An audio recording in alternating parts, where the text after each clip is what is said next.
రంగారెడ్డి జిల్లా ఆమనగల్లు తహసీల్దార్ కార్యాలయంలో ఏసీబీ అధికారులు దాడులు నిర్వహించారు. ఆమనగల్లుకు చెందిన రైతు తనకు పాస్ పుస్తకంలో జెండర్ తప్పుగా పడడంతో తహసీల్దార్ కార్యాలయాన్ని సంప్రదించారు. జెండర్ మార్చేందుకు ఎంఆర్ఓ లలిత 50,000 డిమాండ్ చేశారు. ఆ రైతు 50,000ను ధరణి ఆపరేటర్ ద్వారా ఎంఆర్ఓకి అందజేశాడు. అయినప్పటికీ ఆన్లైన్లో నమోదు కాకపోవడంతో తిరిగి ఎంఆర్ఓని సంప్రదించగా మళ్లీ ₹1,00,000 కావాలని డిమాండ్ చేశారు.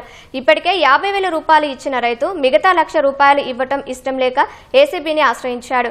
దీంతో ఏసీబీ అధికారులు ఎంఆర్ఓతో పాటు సర్వేయర్ని అదుపులోకి తీసుకుని విచారణ చేపట్టారు.